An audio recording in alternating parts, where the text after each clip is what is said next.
नैना optical branded stylish नजर और number के चश्मे मिलने का बाएतमाद मरकज। जब मैं तो साले आपके पास ताबानी किराना के बाजू में मालेगा और 15 साल से यहाँ पर मौजूदा एमएलए के कारपोरेटर चुनकर आ रहे हैं और संगम की हालत आप देख लीजिए क्या है। अगर तरक्की यही है तो ये संगम पर तरक्की आपको भी दिख रही है और हमें भी दिख रही है। यहां रोड का भी मसला है, यहां गटर का भी मसला है, यहां पाइपलाइन का भी मसला है। एक मिली जोड़ बेलवाग में हो रही है, वो बोलते हैं हम सिर्फ काम ही काम करते। कई बार यहां बोला गया कि इस जगह को तज़ीनकारी करेंगे, इसको खूबसूरत बनाएंगे, लेकिन इतनी अहम जगह को जिसके गुम्बद हमारे सामने मस्जिद है, जिसका गुम्बद हमारी शान माना जाता है, मालेगांव की शान माना जाता है, और रमजान महीना हो या मालेगांव शहर की मस्जिद और मीनारों का शहर बताने का जब सवाल आता है तो कई मस्जिदों में हमारे सामने वाली मस्जिद का गुम्बद बताया जाता है। और यहाँ की हालत अगर ये है तो आप समझ लो तरक्की की बात जो बोलते हैं कि हमने बहुत काम किया, उनकी मिसाल तो ये संगम ही है। आज पूरे शहर में मालेगांव सेकुलर फ्रंट का एक माहौल बना हुआ है। हमें फिक्र थी इस्लामपुरे वार्ड की, बेलबाग के वार्ड की और नयापुरा वार्ड की। आसिफ शेख साहब और हम और हमारे पार्लियामेंट्री बोर्ड, हम सब तरफ तो बहुत अच्छे तरीके से काम कर रहे थे, मगर इन 3 वार्ड में हमें बड़ी फिक्र थी कि इन 3 वार्ड में क्या किया जाए और किस तरह किया जाए। मगर कभी कभी फैसले अल्लाह की तरफ से होते हैं कि ये 3 वार्ड में ही मौजूदा एमएलए अपने करतूत की वजह से फंस गए। ऐसे उम्मीदवार लाते गए, ऐसे उम्मीदवार लाते गए जिनको इन 3 वार्ड में किसी भी तरह से आवाम कबूल करने के लिए तैयार नहीं है। इस्लामपुरे का वार्ड दीनदार लोग, मजहबी लोग बोलते थे एक रेडी वाला नहीं चाहिए, ये बोले 2 ले लो। वो बेचारे इस्लामपुरे वाले उनके ही लोग आखिर तक बोलते रहते एक नहीं चाहिए, एक नहीं चाहिए, आखिर में बोले 2 दूंगा। रात में ऐलान हुआ जमीन सेठ जग वाले का, उसके बाद उनके साथ से एक स्टेपनी घर की दे दिए। उस पर मुझे अभी बोलना भी नहीं है। उनके ही लोगों ने जमीन सेठ के लड़के शहबाज भाई, उनका व्हाट्सएप देखा मैं, मुझे नहीं मालूम क्या पैसे का लेन देन हुआ, मगर आंकड़े के साथ शहबाज भाई व्हाट्सएप पर डाल रहे हैं 35 लाख, 50 लाख, 20 लाख। ये क्या हो रहा है? इस्लामपुरा, बेलबाग, नयापुरा, यहां के वोटर्स को बंधुआ मजदूर समझ लिया गया है कि हम किसी को भी लाभ देंगे, ये तो बंधुए मजदूर है मेरे, इनको वोट देना ही है। उनके ही लोग पैसे की बात कर रहे हैं। ना हमने कहीं बोला, ना आसिफ साहब ने कहीं बोला, ना हमारे पार्लियामेंट्री बोर्ड के किसी आदमी ने बोला। मैं नाम लेके बोल रहा हूं, 2 लोग व्हाट्सएप पर लिख रहे हैं। तो क्या नयापुरा, इस्लामपुरा, बेलबाग, इन सब हिस्से की आवाम बिक चुकी है क्या? ये जिनको भी थोपेंगे आप वोट दे देंगे क्या? कब तक ये चलेगा? कभी ना कभी तो एहसास दिलाने की जरूरत पड़ेगी। मैं मौजूदा एमएलए के मानने वालों से पूछना चाहता हूं कि आप मुखालफत तो करते हो, आप इस्लामपुरे में बोल रहे थे कि एक नहीं चलेगा, मगर 2-2 लाख दिए गए तो अब क्या? अगर इस मर्तबा भी आंख नहीं खुली, इस मर्तबा भी आपने 15 जनवरी को सही फैसला नहीं किया, तो यही बात मानी जाएगी कि वो किसी को भी दे, पैसे का लेन देन हुआ नहीं हुआ उनके लोग बोल रहे हैं, हमें कुछ नहीं मालूम क्या हुआ, क्योंकि हम तो उनके साथ है नहीं कि हमको पता होगा। मगर अगर पैसे का लेन देन उनके लोग बोल रहे हैं हुआ है, पैसा लेकर टिकट दिया जा रहा है, इसका मतलब ये है कि वो पैसा लेकर टिकट दे रहे हैं। आपकी वोट को अपनी जागीर समझ लिए, और वोट किसी की जागीर नहीं हो सकता, वोट आपका हक है। इस इलेक्शन में आप अपना हक मुआवजा करिए। हमारे 18 नंबर के उम्मीदवारों का सामने के उम्मीदवारों से मुआवजा करिए। आप भूल जाइए कि वो किस पार्टी से हैं, आप सिर्फ उम्मीदवारों का मुआवजा कर लीजिए। कारपोरेशन का इलेक्शन है, असेंबली और पार्लियामेंट तो नहीं है ना। अनिल गजर के सामने कौन है, आप मुआवजा कर लीजिए। अब्दुल्ला मुबारक की बीवी खड़ी है, शब्बीर शेर की पोती है, उसके सामने कौन खड़ा है, मुआवजा कीजिए। अहमद शाह अयूबी के सामने कौन खड़ा है, मुआवजा कीजिए। जायदा अशफाक के सामने कौन खड़ा है, मुआवजा कीजिए और उम्मीदवार का मुआवजा करके फैसला कीजिए। अगर आपको लगता है कि मालेगांव सेकुलर फ्रंट, इस्लाम पार्टी और समाजवादी पार्टी से बेहतर उम्मीदवार मौजूदा एमएलए ने दिया है, तो आप वोट दे दीजिए, मगर सच्चे दिल से अपनी जमीन की आवाज से उम्मीदवार का मुआवजा करके फैसला कीजिए। कब तक इस शहर में बंधुआ मजदूरों की तरह आप वोट देते रहेंगे, सिर्फ ये बोल के कि पक्का एरिया मेरा है, पक्के एरिया में किसी को भी मैं लाभ दूंगा, आप वोट देते रहेंगे, तो ना आपको बुनियादी सहूलत मिलने वाली है, ना ही जिस तरह से फिरका परस्तों से लड़ने का सवाल है वो लड़ा जा सकता है। मुझे बताइए कि हमने जो उम्मीदवार दिए हैं ये काबिल है, इनको कानूनी समझ है, पढ़े लिखे हैं, ये महासभा में समझ सकते हैं क्या करना है क्या नहीं करना है। ये खिदमत गुजार है, ये ठेकेदार नहीं है। इनका माजू उठा के देख लीजिए, इनके सामने के उम्मीदवारों का माजू उठा के देख लीजिए। आपको फैसला करने के लिए कुछ तो सोचना पड़ेगा, माजी देखना पड़ेगा, उनका बैकग्राउंड देखना पड़ेगा, खानदान देखना पड़ेगा। मैं तो बोलता हूं हमारे उम्मीदवारों का भी खानदान देखिए, उनका माजी देखिए, वो क्या कारोबार करते हैं वो भी देखिए। अगर लगता है कि नहीं इस्लामपुरा, बेलबाग और नयापुरे में हमारे उम्मीदवार का खानदान, उनका कारोबार, उनकी खिदमत, उनकी सामाजिक कामकाज से बेहतर उनके सामने का उम्मीदवार है, तो आप बिला झिझक मैं बोलता हूं आप उनको वोट दीजिए। मगर एक बार आपको सोचना पड़ेगा, एक बार आपको अपने दिल पे, अपने जमीन की आवाज पर फैसला करना पड़ेगा। ये इलेक्शन पिछले 4 इलेक्शन की तरह नहीं है। पिछले 4 इलेक्शन जो थे वो सिर्फ मालेगांव शहर के हमारी आपस की लड़ाई थी। ये इलेक्शन डायरेक्ट फिरका परस्तों से लड़ाई है। या तो कारपोरेशन में भगवा झंडा लहराएगा या कारपोरेशन में मालेगांव सेकुलर फ्रंट का झंडा लहराएगा। बस ये 2 लड़ाई है। जन्म दाखिले से लेकर आज तक 6 जनवरी को एसआईटी बैठी, आज 4 जनवरी है, 1 साल हो गया। 6 महीने की मुद्दत की एसआईटी, आज 1 साल होने के बाद एसआईटी की रिपोर्ट साइन नहीं की गई।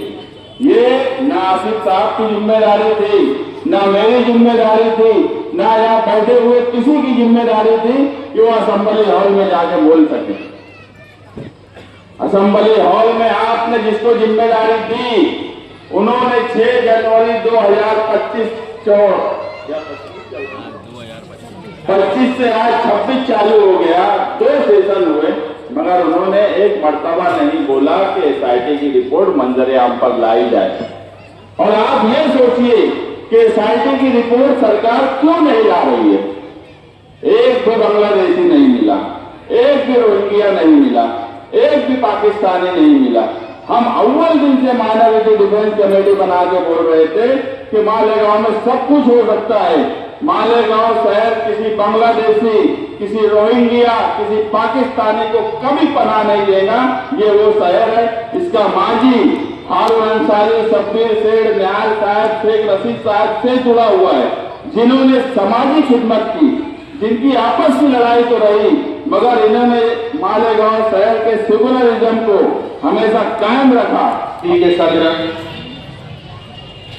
मैं पहले आप सभी से गुजारिश करना चाहूँगा कि वार्ड नंबर 18, वार्ड नंबर 13 और 14 की आवाम से कि जहाँ भी आपको रिक्शा और साइकिल का निशान मिले, आपको आतिशबाजी बंद कर दो भाई।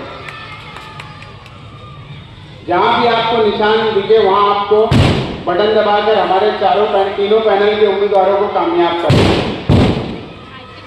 हमें मालेगांव कॉरपोरेशन 2026 क्यों जरूरी है? हमें मालेगांव कॉरपोरेशन 2026 इसलिए जरूरी है कि आपने देखा होगा पिछले दिनों में किस तरीके से मालेगांव शहर के अंदर ना जाने कौन कौन से तरीके की मुसीबतें आई है। SIT का मामला हो या दीगर और भी मामला हो, इस मामला को सॉल्व करने के लिए आसिफ शेख रशीद साहब और जनाब मुस्तकिम डिग्निटी साहब की सरपरस्ती में माइनॉरिटी डिफेंस कमेटी का कायम किया गया। उसी माइनॉरिटी डिफेंस कमेटी के लोगों ने मालेगांव शहर के हजारों लोगों को जेल जाने से रोका। आज भी हमारे मालेगांव शहर के ना जाने कितने खातून और नौजवान जेल की सलाखों के पीछे कैद है। इनमें से 2 जो हमारी खातून थी उनकी जमानत हो गई है और एक की जमानत अभी होना बाकी है। तो आप सबसे गुजारिश है कि उनकी जमानत के लिए आप दुआ करिए। और मैं ये समझता हूँ कि मालेगांव शहर के लिए और हमारे और तुम्हारे लिए बहुत ही शर्म की बात है कि हमारे शहर की एक खातून है जो 11 महीने से तकरीबन जेल की सलाखों के पीछे है और यहाँ का नुमाइंदा मुंह बंद करके बैठा है।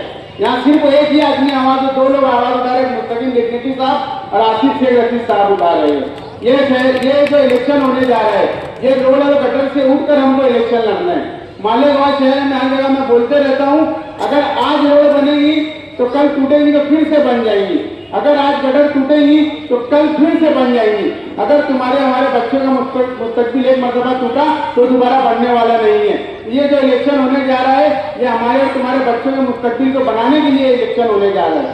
आप एक बात पर गौर करिए कि मालेगांव शहर के अंदर सेकुलर फ्रंट ने जिन जिन उम्मीदवारों को टिकट दी है, ये सभी तालीमी याफ्ता उम्मीदवार है। इनको सबको कानून की समझ है, इनको सबको कारपोरेशन में किस तरीके से मालेगांव शहर के काम के बुनियादी मसले को हल करना है, ये सब जानते हैं।